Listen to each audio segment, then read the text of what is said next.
तर मित्रांनो, आज मी तुम्हाला एक गोष्ट सांगते.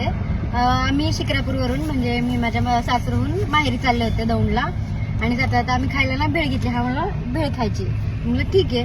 मग म्हणलं भेळीवर कांदा असता तर अजून भारी वाटलं असतं, म्हणून काय केलं, असं रस्त्याने चाललो होतो आणि रस्त्याने जाता जाता एक साईडला इथे कांदे काटत होते. कांद्याचीच वावर होते, ते कांद्याचं शेत होतं. मग कांदे घ्यायला गेलो. त्यांनी 2 कांदे दिले पण आम्हाला. नंतर म्हणले की तुम्हाला काय पाहिजे ना ते घेऊन जा. म्हणून मग आता माझी बहीण बघा कांदे कुटत असते आणि एक पाटीभर कांदे तिने काढलेले आहेत. काय करते? व्हिडिओ काढते.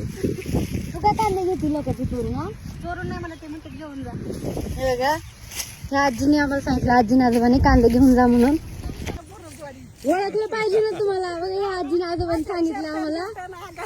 म्हणतात व्हिडिओ नको काढू, ओळखतील ना लोक म्हणून. ओळखली तर ओळखलं, मी व्हायरल झाली म्हणायचं. तेवढे कांदे दिलेले आहेत त्यांनी. आणि